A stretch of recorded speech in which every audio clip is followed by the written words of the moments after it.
Season 10 of the all-electric ABB FIA Formula E World Championship kicks off here at the Autodromo Hermanos Rodriguez in Mexico City. This racetrack once again providing the season opener. The circuit Hermanos Rodriguez, a 2.630 kilometer circuit. The first corner here, a very hard braking zone to a right-hander that leads on to the flat oval. And then last year, the chicane added on the back straight where Robin Fines crashed and broke his wrist. The Forest Stadium used to be baseball, now it's where the attack mode is, the outside line at turn 15. The famous Peraltada completes the lap. And the first race here of Season 10. And the calendar is like this. We kick off here on January the 13th in Mexico City before double-header in Diria on the 26th and 27th. Then we move over for a month's break with the cancellation of Hyderabad. We're off to Sao Paulo, Brazil on March 16th. Tokyo, Japan on March the 30th. April will see us at a double in Misano replacing Rome before ending at Monaco on April 27th. A double-header in Berlin on May 11th and 12th before double in the Shanghai International Circuit May 25th and 26th.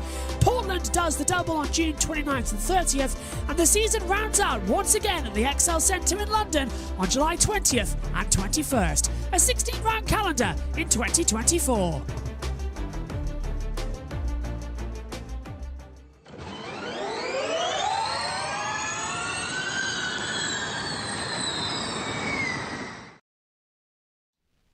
Hello everybody, welcome to the first live motorsport event of 2024. We are here at the Autodromo Hermanos Rodriguez in Mexico City to kick off Season 10 of the ABB FIA Formula E World Championship. The session should have gone green around about 13 seconds ago. However, there are a few track changes that need to be dealt with as well, making sure everything is safe for the drivers to head out on the circuit. So we've got 15 minutes to wait, but that's 15 minutes that we can hear for some drivers and in some interviews and talk with our punditry team as well to get into it. This is the first practice session, 30 minutes in length. Tomorrow morning there'll be a second practice, a further 30 minutes before we go into the qualifying format with Group A and Group B of 12 minutes each. But let's have a quick word with last year's champion, Dennis. Right, you're reigning champion, going into a season trying to defend that title, and you get to do it at the place where you won just a year ago. How are you feeling? Confident, excited just to get out in the car. You know, it's been a minute. We've done shakedown, everything went smoothly, and just keen to see how we are in terms of performance. You know, it's incredibly dusty right now, a lot more than last year. But I think the track will grip up pretty quickly and we can see how competitive we are. But yeah, keep it out of the wall in this one and do our overnight analysis and really tune it up for FP2 and quali. Let's talk a little bit about expectation, because coming off the back of last season, it was record-breaking. We're talking 11 podiums in 16 races, unbelievable. How much of that momentum can you take through to this season, especially with one lap pace in mind, which is what we're going to see now in free practice 1?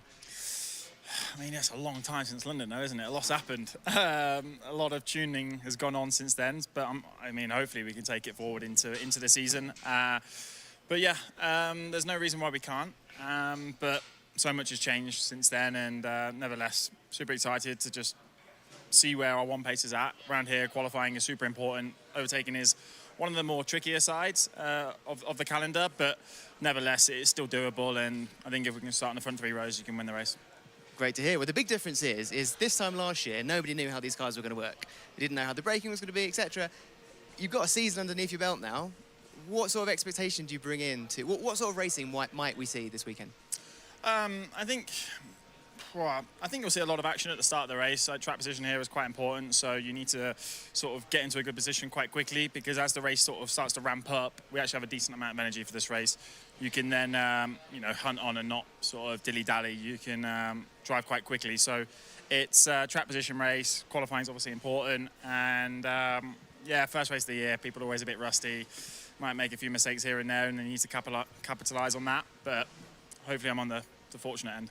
I want to get an early prediction in from you. Based on what you said about qualifying and it being important, are we going to see Jake Dennis in the duels this weekend? I hope so, yeah. I'm confident that the boys can give me a good package to do that. I just need to put in a good lap. So yeah, hopefully you'll see him in the duels. Okay, finally, one last question. We know that there was very little you could do or nothing you could do to the hardware over the off-season, but lots of software tweaks. What does that mean for a team like yourself as a championship winner with you and a team, let's say, like Abt or Mahindra that had a lot of work to make up?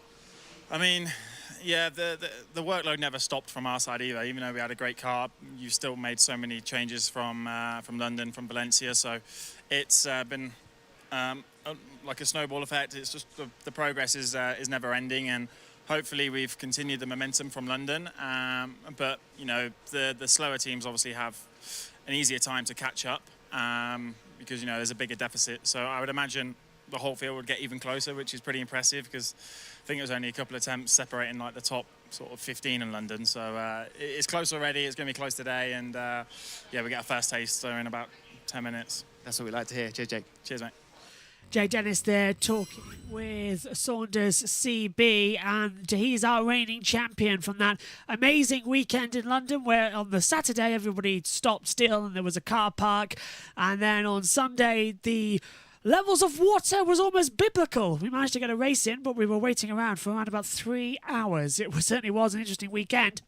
Now, alongside me this weekend in the commentary box, Dan Lemridge joining us for the America races across all series, including IndyCar as a permanent factor. Josh Tees stepped up to the comms box for this session as well as a reserve role in the Formula E team this season. Ed Hunter will be with us tomorrow, plus more guests throughout the season as well. Adam, welcome, starting with you. First practice session.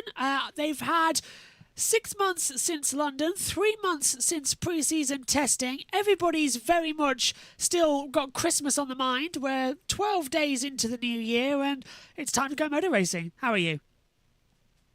Oh, I'm swell, Josh. It's always a pleasure to be with you and Josh T. You know, and a couple of things I'm gonna be looking out for this year.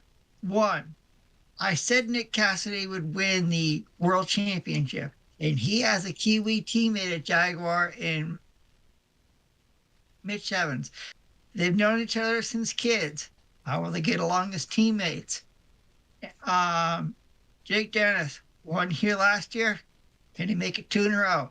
And another thing we have to think about is we have a rookie this year in Formula E, Johan Derula, who came over from Formula 2. How will he do in his rookie year? Well, I'm gonna make a very bold prediction as we start practice 1.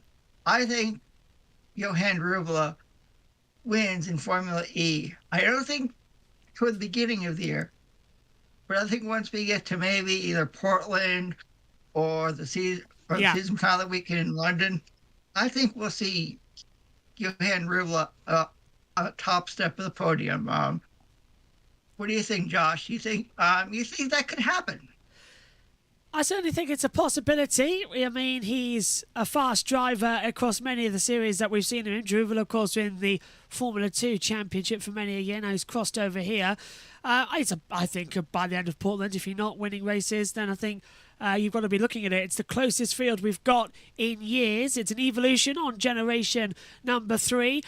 In testing, all of the cars were separated by less than a second when at full power runs. Even Nick de Vries has returned to the championship, who didn't get a lot of running in because of the battery fire that badly damaged his car during testing. He was allowed to have an extra 2 sessions shortly after the test to catch up on. So he's all set to go.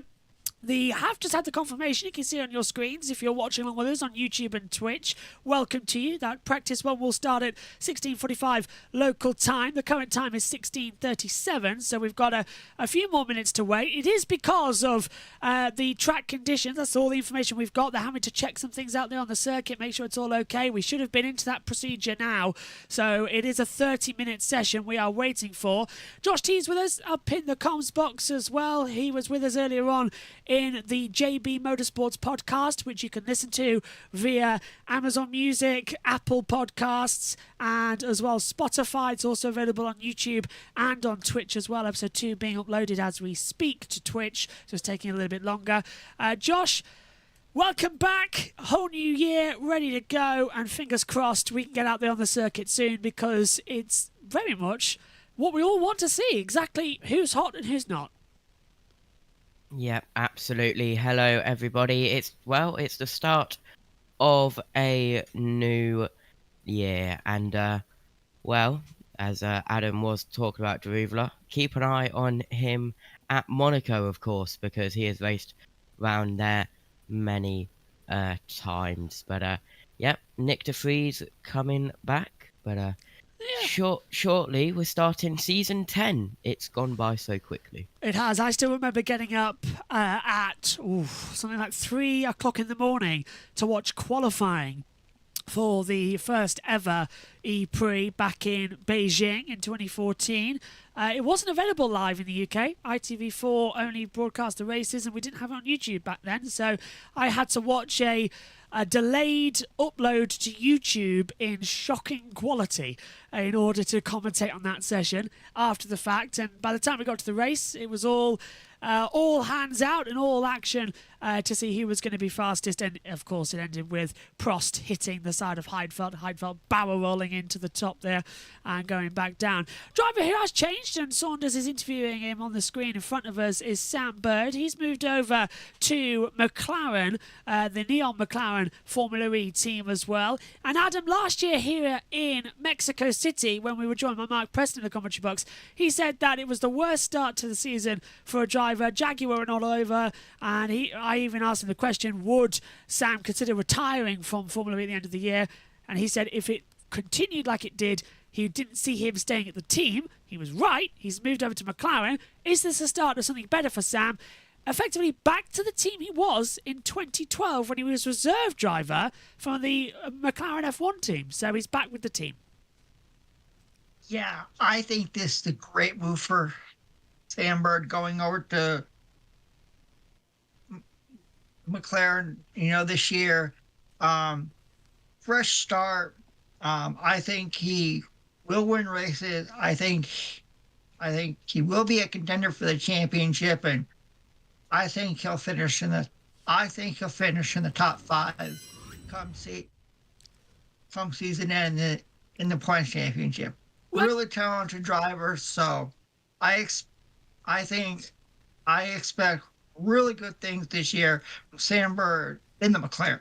We're going to cross over to the world feed now to hear from the Formula E CEO of Jeff Dodds. He's talking with Nicky Shields. If I'm right. I hope you've got some fancy dress, because they do like kind of getting into character. Not yet, but now you've mentioned it, I promise I'll have some by tomorrow. We'll find you a sombrero, don't worry. And looking at the calendar, it really is spectacular. We were talking earlier about going to Shanghai, obviously going to Tokyo as well. Are they going to be the highlights, or what are you most So for me, when I arrived, I guess the 2 races that weren't fixed in the calendar were those 2. So I was desperate to bring Formula E back to China after COVID. So to land Shanghai for me, I think is a really big achievement for the series. And I know they'll put on a great show there on the circuit. And Tokyo, first ever motor race in the city centre of Tokyo, around the government area, the metropolitan area there. Everyone's super excited, and there's a lot of motor racing fans in Japan, so that should be cool as well. David and I have raced in other categories in Japan. They are so passionate there. I think it's going to be fantastic. Yeah. What are your sort of targets for this season? What at the end of the year, when we get to August, would you look back and say, these are the things I wanted to achieve out of this year, or put in place for the future? Have you set anything for yourself? Well, so I did 4 races at the end of last year, as you know. So I think the only target I'll have for August is sleeping and resting, because there's a lot of effort that goes into the season for everyone involved. Look, Karen, I think we've got all the component parts in Formula E to put on world-class, amazing motor racing. We're only 9 years old in our 10th season now, so it's all about growth for me. About 350 million fans around the world. Want to grow that number, expose more people to the product through more media reach, so we're aiming for that. But most importantly for me is another amazing racing season. Last year it came down to London. 3 drivers could still win at the last race. 3 teams could still win on the last race. I want to see another cracking season and bring it right down to the wire. Look, for me personally, that's exactly where my mind's at. I'm still this little kid in Scotland who wants to see great racing. So from my point of view, I want to have more access to what the drivers are experiencing as well. So with your permission, we'll get our microphones in places that maybe they haven't been before. David, I have a feeling you won't ask for permission. Well, that was you just doing it. I thought you'd be too polite to say no on telly. Hey, I'm never polite, but you are welcome to go everywhere and anywhere you wish. I mean, as you know, some of the greatest motor racing drivers in the world in the garages behind us, we'd love to give them more exposure, show people what they're made of, show people what they're capable of. With your insight, asking them the right questions, I think that'd be fantastic. Excellent. Yeah, well, you've obviously got the inside track as well. I know you're impartial, but who are you really backing? You really expect me to answer that? There's It's no not on record, I promise. I have no desire to tell you on camera, but more importantly, I know how much effort 11 teams will put in to competing for this season. I think it would be doing them a disservice to pick out a favourite. I just hope, A, everyone races safely, it's incredibly competitive, and we take it right down to the last race. And I know I'm famous for having a dig at Formula One, and I promise I'm not going to do that. But I think as a motorsport fan, somebody who loves Formula One, loves MotoGP, I think the fans deserve competitive racing right down to the wire. Let's hope we get to London and it's not all over. Well, we're all set then for the first session. We've got about 60 seconds to go until the green light, and the first practice session of 2024 will be underway here as well. I just want to say hello to SHT, who says, "Hey Josh, finally we are back with Formula E. Finally did, long time since London." And also, hello to Warren Haig. Everyone says he told us earlier on that FP1 was delayed by 15 minutes. He is correct. Sasha Fenestraz, we're looking at right now in the Envision right now, going out there as well, getting all set to head out there on the circuit. We've got Robin Friends and Sebastian Buemi in the Envision, the Neos heading out there. No longer Neo, of course. It's been renamed to the ERT Formula E team just to get ready. Fenestraz in the Nissan. As we've got 20 seconds until the green light goes on. How's Robin Friends going to do as well? Moving over, being teammates with Sebastian Buemi, moving away from Abt Cooper. Abt Cooper now back in with Lucas de Grassi. So much to look forward to as we look over Mexico City. We are sort of deep in the heart of the city. It's literally a park. It's a park area.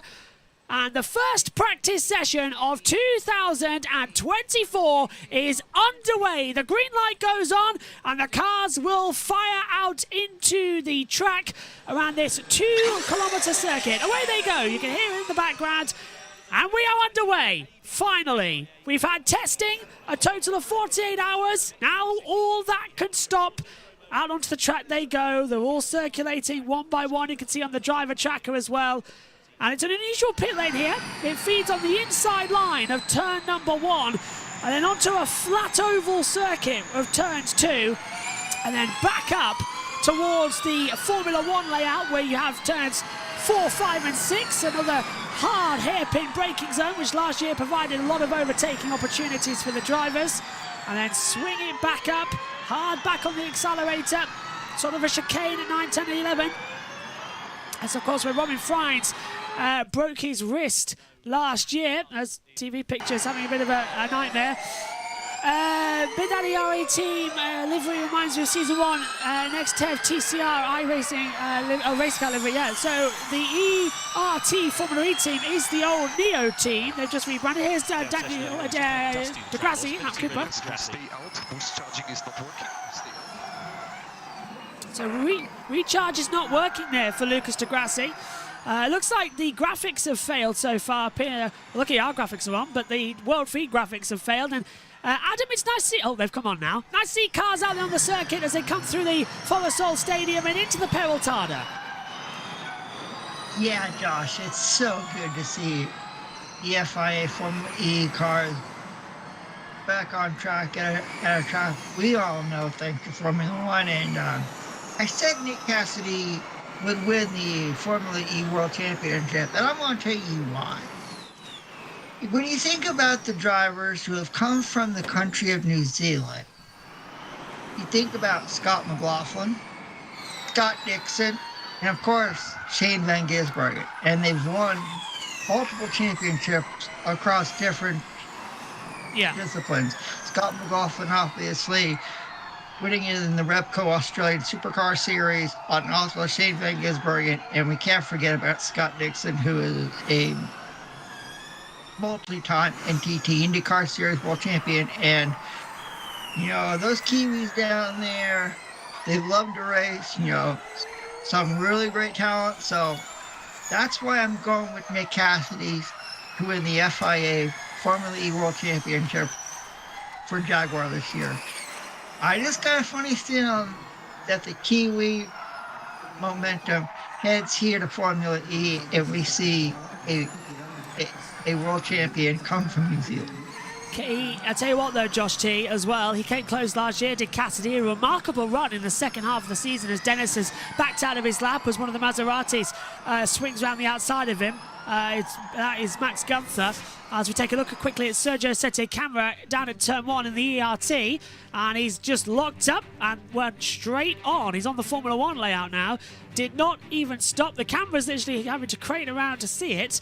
There's a longer camera nose down at the first corner, just locks up, brakes weren't there. It is a brake bar wire system on the front and rear axle of a Gen 3 Formula E car as well, in order to regenerate the energy. It used to all come from rearward braking. Now it's also at the front end on this generation of cars, so sometimes if that system's not worked up, it's not in great condition. Full course yellow has come out for the test. In the early stages, of course, track cleaning is going to be taken. Now, is that going to hear anything from race director? This session, but lots of no, nothing from the race director just yet, but the full course yellow has come out. This is a standard procedure in the beginning of a practice session in order to test the system and make sure it's A-OK. So full course yellow reduces them all down to 60 kilometers an hour. So Josh, back to you on this one as well. I was going to say about Nick Cassidy, he came close last year, an incredible run in the second half of the season to try and catch up to Jake Dennis with the Porsche powertrain being so popular at the start of the year. It was him and Pascal Wehrlein who were close as we get back to green flag running. Do you think Cassidy can go all the way this year as well and sort of benefit? In my opinion, he only lost out due to the bad luck in London. Yeah, I definitely think Cassidy can do it if he keeps it together for this season. And yeah, we're back to green flag running now, as you said. Full power. And going down towards turn 1. Let's hear some signs. Time in line. More push.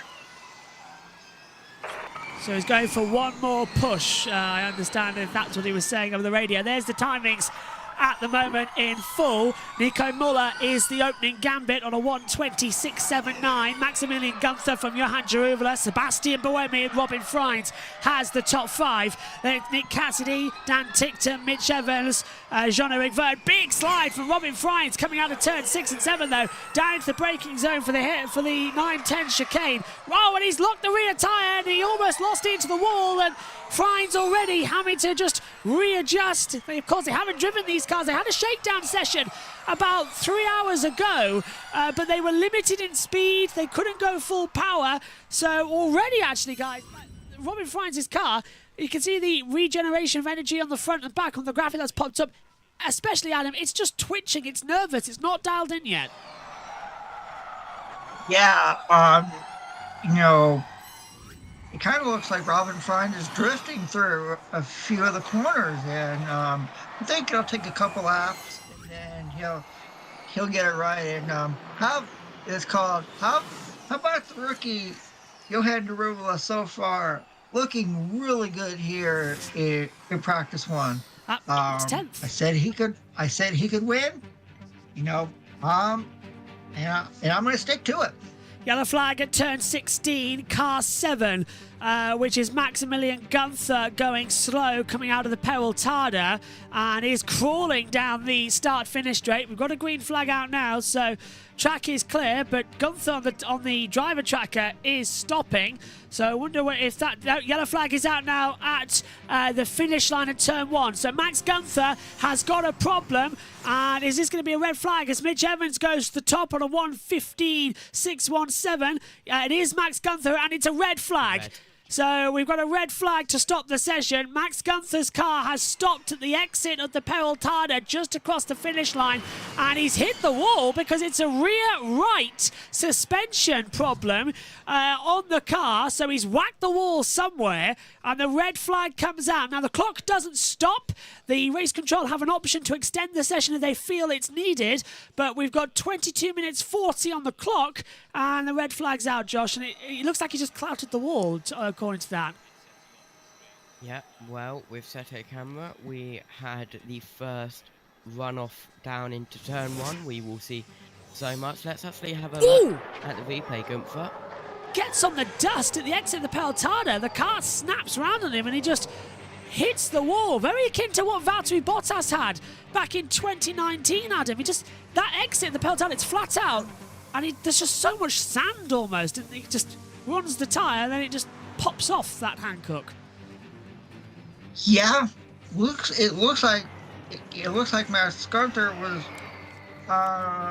It looks like he was drifting, the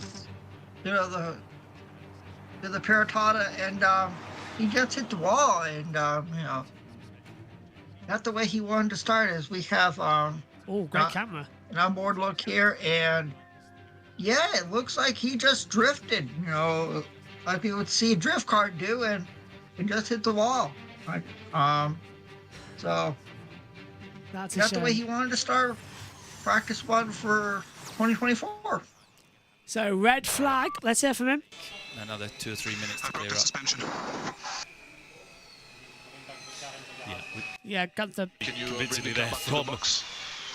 I mean, hopefully, to be perfectly then honest, stop when right it's now, safe and wait stopping for on a track was the direction. right thing to do for Max, because if I wish the commentators would stop talking over the team radio. I mean, it's a new commentary team this year for ABB Formula E, and they're still doing it. That wasn't Tom Brooks, though. I think that was James Rossiter, or someone in the air. Let's catch up with the chat then.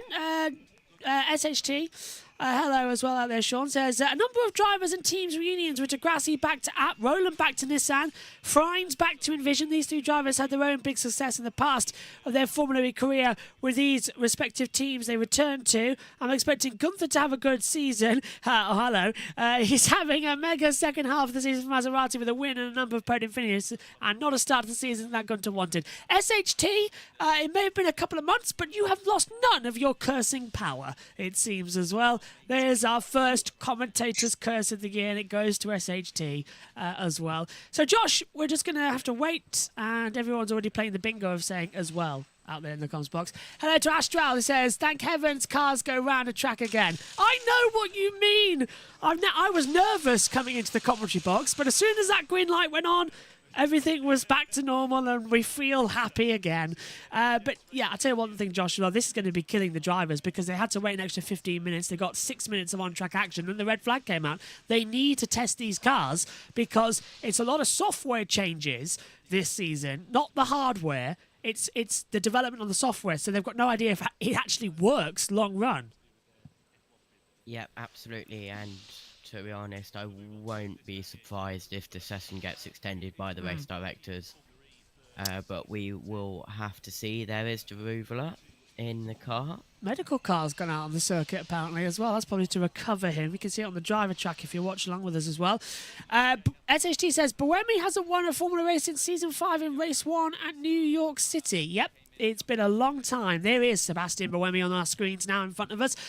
5 years effectively coming through as well. Not great. Now, you've got an advert on Twitch coming in around about 53 seconds, just to let you know, because we're now monetized on Twitch as well as YouTube. So you've got 50 seconds on Twitch until you get an advert. On YouTube, you get an advert every 6 minutes you're watching during the practice sessions. But I just had to point out, throughout the race and for all races this year, we won't have any adverts unless there's a red flag or something.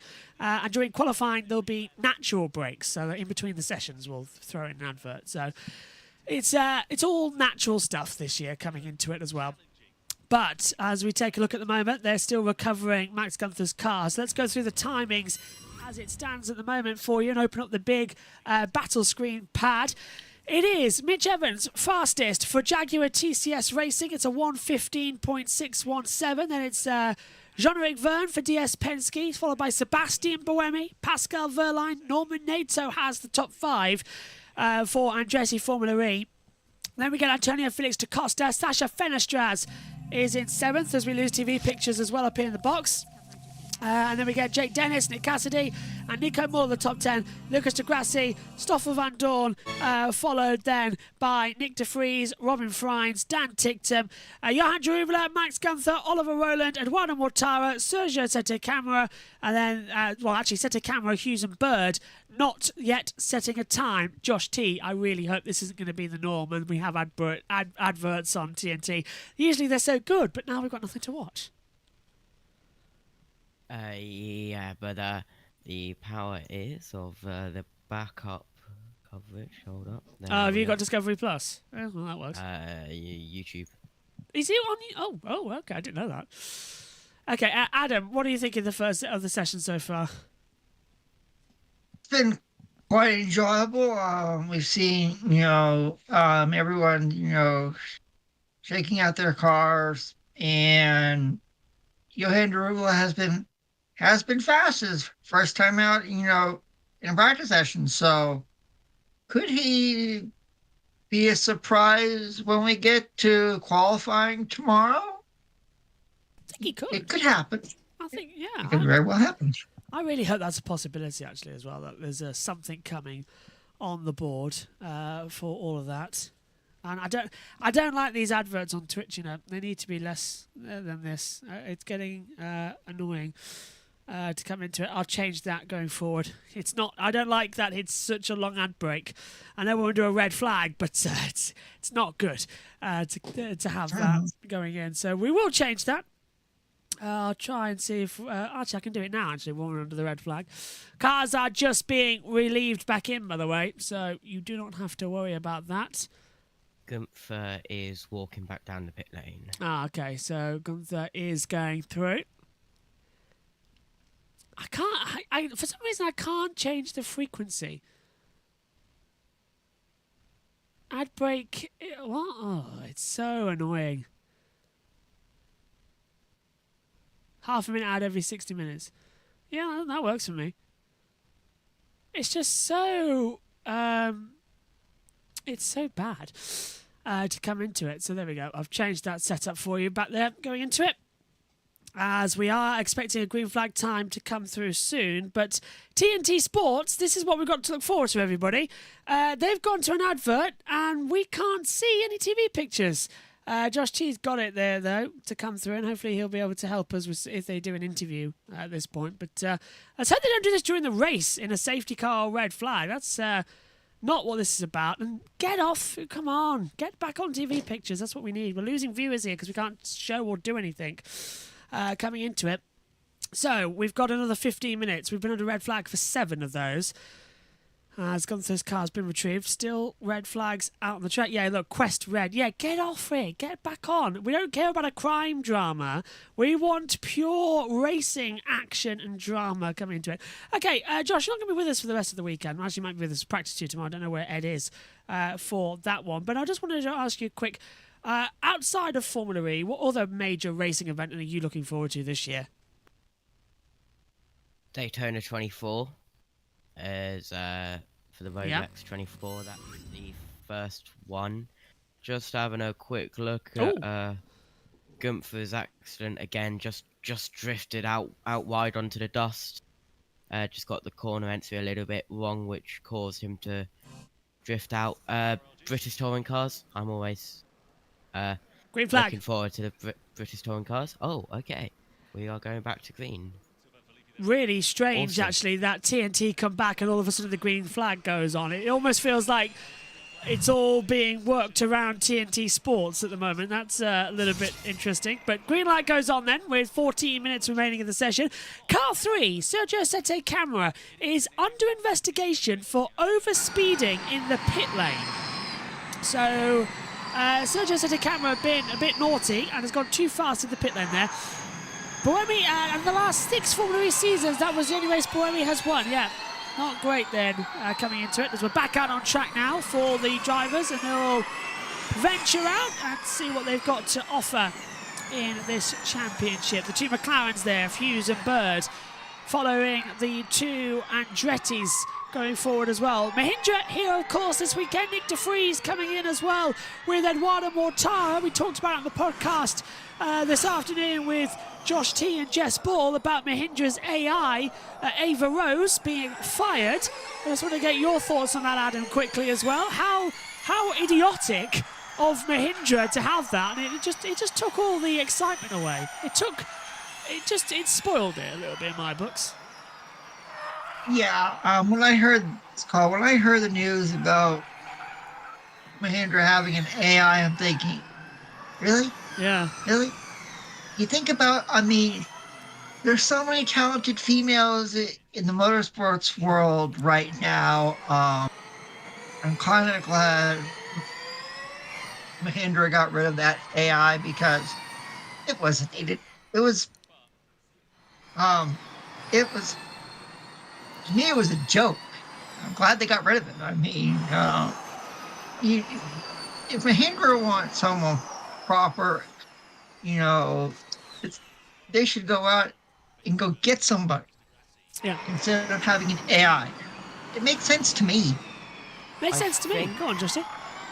Yeah, I think Mahindra took what the Formula E CEO said, and I want to get for Formula E to more fans a little bit too far. Yellow flag, turn 8 and 9. There's somebody down here at the chicane. Is it Hughes? Because Hughes is coming into this part of the track. Has he gone? Is he going to get? No, something's wrong at this part though.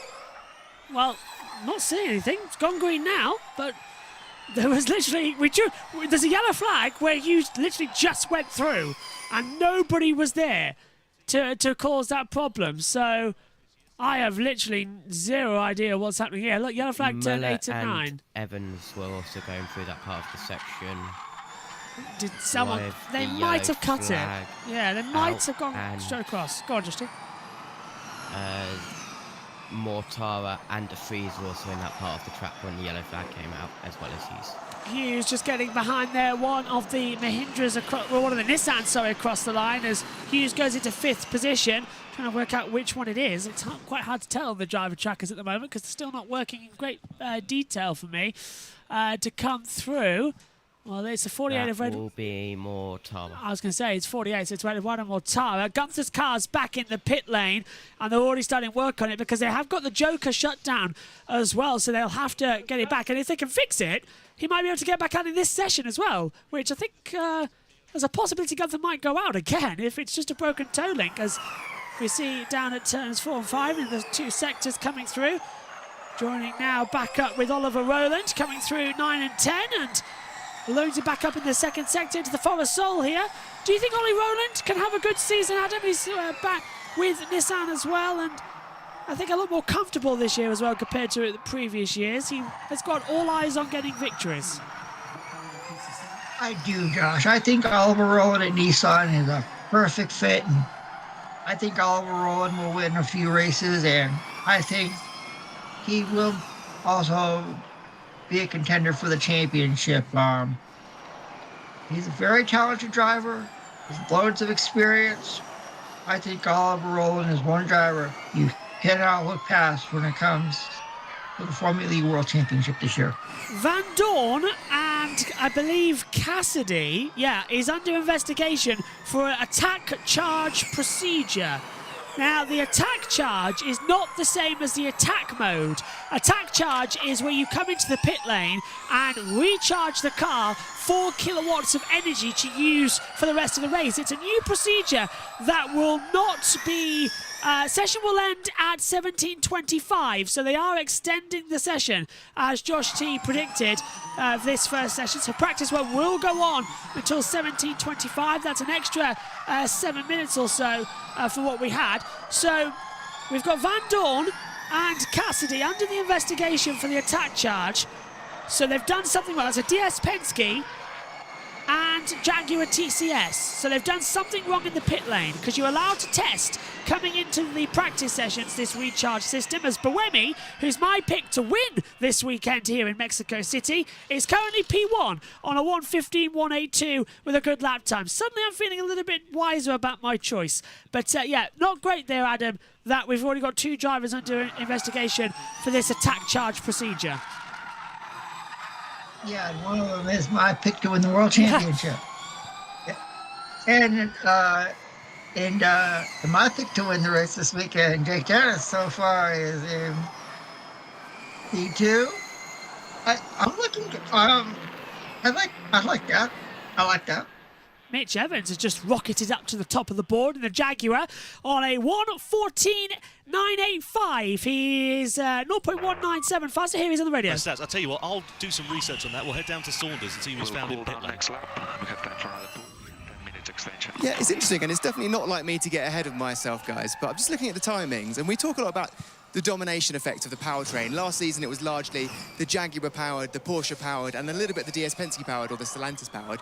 Look at the top 10 right now. Apart from Eduardo Mortara, that is 9 out of 10 with those same 3 powertrains. Jaguar, Porsche, and DS. I think that's maybe shows that so far on one lap pace, obviously it's very early to say, they are looking potentially dominant again. Might be speaking a bit too soon, but I thought that was worth a shout, guys. Brief yellow flag down at the chicane at 9:10. Once again, it's still out there, but there's no one on the track. It's gone green. Now, Vern. FP2 mode, push. FP2 mode. So Vern is being told to use the maximum 350 kilowatts of power in this session. So Vern now, you can see the halo flashing blue. That is maximum power as he comes in towards turn number 1. So he's taken effectively the attack mode activation, and he's slowed down. He's got traffic coming into the oval section before 5 and 6. So they've all backed off of it. And the lights on the halo actually working this year to tell us where we need to be. Dimas in the chat says, good morning from Joshua from Indonesia. Good morning to you. Happy New Year as well. Happy New Year to you too. Still, but now we see Sasha Fenestras jump up. And then we do a push. Mortara for a cool and push lap if the commentators stop talking over the radio. SHT though asks the question to us both. Who are your top 5 best and worst Formula E drivers all time so far? Ranking them in any order. I can't think of worst. I can certainly think of best.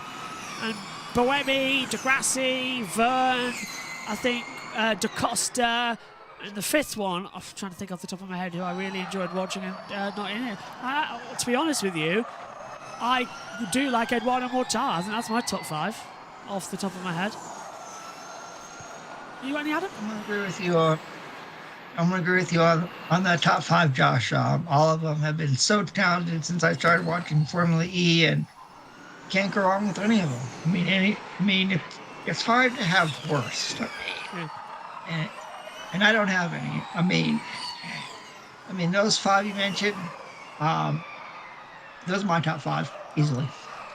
Now we've got under investigation Norman Nato for overpower. So he's either gone over 300 or gone over 350 kilowatts of power, depending what energy mode you're in. Let's hear from Da Costa. I'm referring to it as been a team radio here. And mode 4 after this lap. Mode 4, energy save after this lap.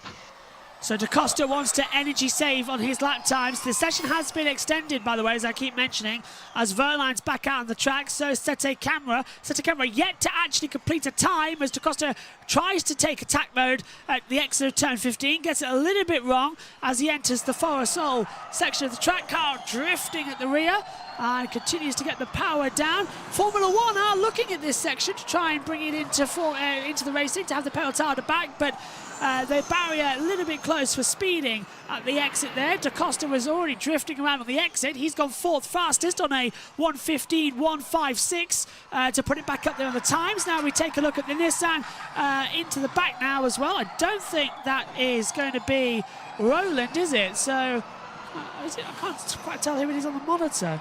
from this angle. It's not, it's Fenestraz, there we go. So it's not Lohan, it's Fenestraz. Oh, and Fenestraz off the track! And the Peraltada there as well, Josh, getting on the dust, and everyone's having that problem. It's too sandy and dusty out there. The rears are locking, and they're just sliding off the track. Yeah, getting a little wide on the exit of turn 1 as well. The last yellow flag we had at the chicane, and we've got another one at the chicane as soon as I say that. But the last one, the cars that were near there was Muller, Evans and Hughes. And here's Fenestraz again. Yeah, just to replay twitching Adam as well on the exit. Is that going to be a problem in the race? Say you're side by side with someone and all of a sudden they just drift into you. It'll be a massive shunt because the barriers are really close to the track.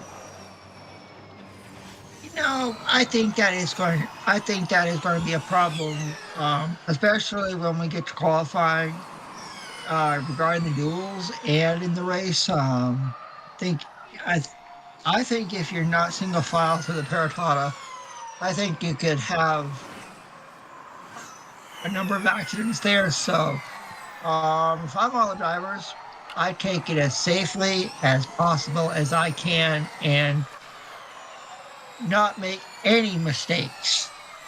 Speaking of someone who has made mistakes, Nick Cassidy, right-hand side of the front wing, the M plate is missing, and part of the bodywork is flapping around on the side. So he's hit something. I'm wondering if he's maybe taken the chicane at 9 and 10 a little bit too much, and that's where it's come from. But certainly, Josh, it's missing, and that's going to be providing a little bit of slip around the Peraltada.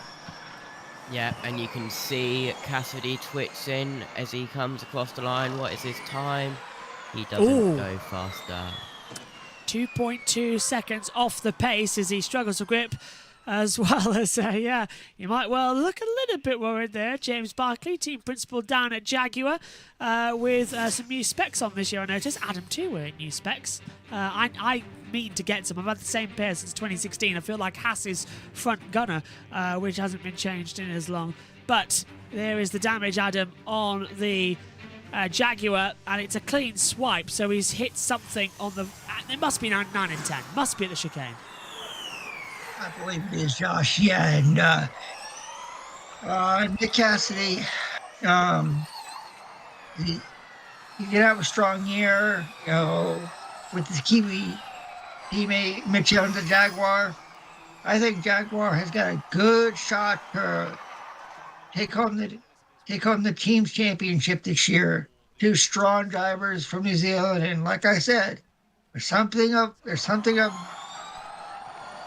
drivers from New Zealand and other forms of motorsports that we've seen. So I think those two continue, the legacy that we've seen from the racing down under. Pascal Wehrlein, my pick for the World Championship this year, goes fastest on a 1:14.745. Last year's champion Jake Dennis is second fastest, 1:14.841. Here's Wehrlein. Performance here, Team Radio. Keep pushing was the radio, so they want consistent lap times. They want to really go for it and just hammer it out there as we come in. The last 10 minutes then of this extended first practice session from the Mexico City E-Prix, as I can actually see the front suspension grinding away there on the front of the Ab Cooper, coming into the braking zone. They've got some stickers on the front there that I can see. Turning it around, Nick de Vries here in the Mahindra, sliding in, the Season 8 World Champion, crowned, of course, in that dramatic finale in Berlin where 14 drivers went into the last race with a shot at being world champion. It was an insane weekend and an insane day to go into it. We've had a Discord freeze with Josh T and Adam looking down, so I'm going to pop the cameras on the battle screen for a second just until it comes back. But there we see de Grassi locking up a little bit. Oh, and nearly whacking the front end at turn 1. De Grassi backed with the Ab Cooper, already having major slidings around. He wants to be successful again with this team. He's hopeful he will be successful. But the chances of high drama and high problems coming in once again are 100% high and 100% on the list of being problematic. Into 9 and 10 then for Degrassi. First sector time is a 23.014 as he'll come back in for the second sector. Back up now, hopefully in the comms box after having the issues. Degrassi again just closing it together. Verline top then as things stand with a 1:14.745. So yeah, everything going a little bit wrong there. Oh, hang on, we've got some pictures back up here in the box. I wonder what's causing all of the drama out here as well, with the systems being a bit laggy. Let's hear from Da Costa. Well, I think that's obviously where Lucas has all the experience. Push 350. So Da Costa So more drama coming in again for the runners and riders here this evening as we'll keep it together. Guys, can you hear me? Sorry, you might have said yes and I couldn't hear you. I can hear you, Josh. I can hear you, yeah. Well, I think something's overcooking the systems once again, which is always a nice factor to begin with. So we'll keep an eye on the current running others. Rocky Venturi in his debut season, season 7 as well. That's we'll get them to that chat in a second. Driver's debriefing will be in about an hour's time. As you can see on your monitors what it's been taken to. Yellow flag at turn 2, and it's car 5 of Jake Hughes, I believe, who has just gone fastest. Has he binned it straight on in the first corner? Now that would be a surprise if that is the factor. Can't see anything coming through at the moment, guys, as we're back in. It's all working now. What do you think? Red flag. Red flag's out, so it's something. Oh, hang on. There he is. He's off at 1. Jake Hughes in the wall, and the red flag is out. Now, has he hit the barrier on entry to the first corner and drifted it in, or has he... Well, it seems to be an idea that that's what's happened, but with 6 minutes to go, drivers aren't going to get a practice start, and Jake Hughes has binned it in the wall. Our driver, who's P1 in the session, is out at P1, Adam. That's a hard one. I think he's hit... I must have hit one barrier. I believe he did, Josh. I think he did hit the barrier and. Brief bit of team radio for Jake. Yeah, man, I felt like everything was under control. It just dropped. What is? Okay, so the rear dropped. Verline did say he stopped at the same part of the track, but he's continued on. But yeah, Josh, that's session will not restart, so they extended it to get the 7 minutes back, and they've lost that time again. So. No practice starts either for the drivers. This has been a comedy of errors in the first practice session of 2024. And yeah, Hughes with a lot of work to do. At least, Josh, it's only a front suspension. We can see that damage. It hasn't actually punctured the tub. Yeah, that is good. It's just a new front wing and front right suspension, and it should be good. Let's have a look at what happened. Team radio? Down the start finish straight. Team radio as well. Well, that's weird. It just didn't stop. He turned in. He didn't even hit the barrier. He just turned in. The car didn't stop, and then all of a sudden it just turned towards the wall. Now, he would have been controlling that, so he could have made it through the corner. That was a weird decision. He turns in. He thinks, oh, I'm going to hit... Oh, okay, he loses the rear. Okay, so it steps out. So from the first cam angle we saw, it looked like he almost turned into it. From the second angle, you can actually see what happened. So he turns in, and the rear steps out, and he doesn't have enough time to correct it, and he's straight in the wall. I'm surprised it doesn't happen more often, but... Oh, Adam, that's just heartbreak. He's topped the session, but he's binned the car. Yeah, you feel for Jake Hughes after topping the session, practice 1, and... Now, with the session, coming to an end, it's sad that we won't get any practice starts, but maybe we'll see some practice starts, tomorrow for practice 2. Yep, final practice tomorrow at 1:30 GMT for all of the action. We'll be live here on JB Motorsports, the best place to watch-alongs for 2024. We'll also have our JB Motorsports podcast during next week, reviewing all of the action from this Mexico Prix. Drivers are getting out, so there goes my idea, which was a new rule in Formula 1 this year, that if the session ended with a red flag, drivers were allowed to go out and do a practice start. It seems that rule hasn't made it over to Formula E, so the session is now suspended and will not restart. So it ends with Jake Hughes as the fastest on a 1:14.364. Verline, Muller, Freins and Dennis has the top 5. Not the best first session. Wrap-up thoughts then. Starting with you, Josh T. What did you make of this? What has been, again, a pretty normal Formula E session, because all hell broke loose. No consistency for anyone. Yeah, well, it's starting exactly like 2023 last year for McLaren. Pain at the start of the season. Will it be an absolutely amazing end to the season for just the whole McLaren racing in general? We won't talk about what happened in Formula 1, but McLaren pain strikes again. Indeed. Let's have a quick word with the team principal at McLaren then, down with Nicky Shields and David Coulthard. Set the fastest time, but now you guys have got a lot of work to do. First of all, we've got to check, is Jake all right? We saw him out of the car, but what was his message over the team radio? Yeah, no, he's all good. I mean, frustrated, of course, Yeah. for crashing at that point. And it was a messy session in general. Interesting conversation going on in there with the engineers, deciding whether that's something that you want to do in FP1 and actually in quali, if you can get pole and then crash and then mess everybody else up. But yeah, listen, it's one of those things. We just need to take another look at it. I haven't even seen it myself, so. Well, if you would like to see it. Not really.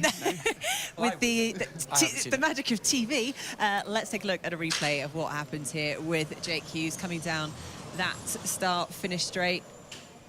It's very difficult from that angle to see whether he just clipped the inside wall or not, because it was a late decision when he's tried to then open the steering, and then unfortunately a dusty track and a bit of grass, and he's been on a one-way ticket to the barrier.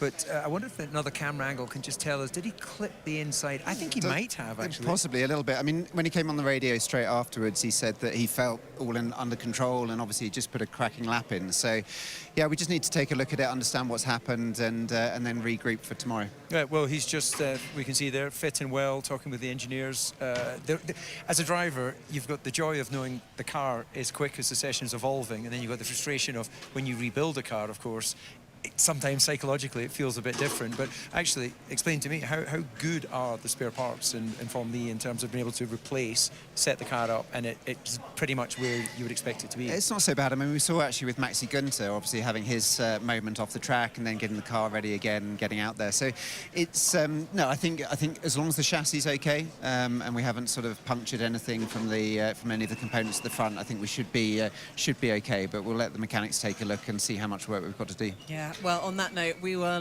leave you to it, and fingers crossed you're not going to be leaving the track too late tonight. Thanks so much, Ian James there. Thank you very much, Nicky. Right, here's the results then from the first practice session of 2024. Jake Hughes for Neo McLaren is fastest, but it puts it in the barrier, 1:14.364. Pascal Wehrlein is second at 1:14.745. Nico Muller is third at 1:14.755. Robin Freins is fourth at 1:14.784. Then that goes in as well with Jake Dennis top 5 on a 1:14.841. Antonio Felix da Costa on a 1:14.887. Mitch Evans then on a 1:14.985. Sasha Fenestraz a 1:15.056.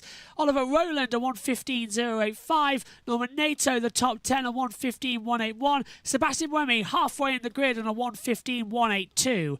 Then it's Jean-Eric Verne in 12th on a 1:15.206. Nick Cassidy 13th on a 1:15.281. Lucas de Grassi 14th 1:15.317. Followed then as well by Van Dorn 15th on a 1:15.326. Followed then Sam Bird 16th on 1:15.672. Dan Tigton 17th on a 1:15.757. Eduardo Mortara 18th 1:15.782. Sergio Sete Camera 19th 1:15.811. Nick De Vries 20th at 1:15.875. Max Gunther 21st at 1:16.038. And Johan Jeruvela 22nd at 1:16.563. Field separated by 2.199 seconds out there. Okay, end of the first session. Adam, your closing thoughts on this one? We've already heard from Josh T. What's your thoughts on that first practice? Well, I will say that it was so good to see these cars on track again. And I think tomorrow's qualifying session is going to be really good, and I expect a really close race later on in the day. So I'm sticking. I think Jake Dennis finds a way to get it done, and I like the times, and it's going to be a very competitive practice, qualifying, and race. So stick with us here at JB Motorsports tomorrow, as we'll have you covered from green flag in practice to all the way to the checkered flag for the race. Can't wait. Thanks, Adam. Thanks, Josh T. We'll be back tomorrow then, as Adam says, for all of the action. Practice 2, qualifying, and the E-Prix as well. All live here on JB Motorsports on YouTube and Twitch. Thank you for your company this evening. First session then of 2024 is done. Only around about 700 odd more to go. We'll see you tomorrow for the action. Take care. Good night.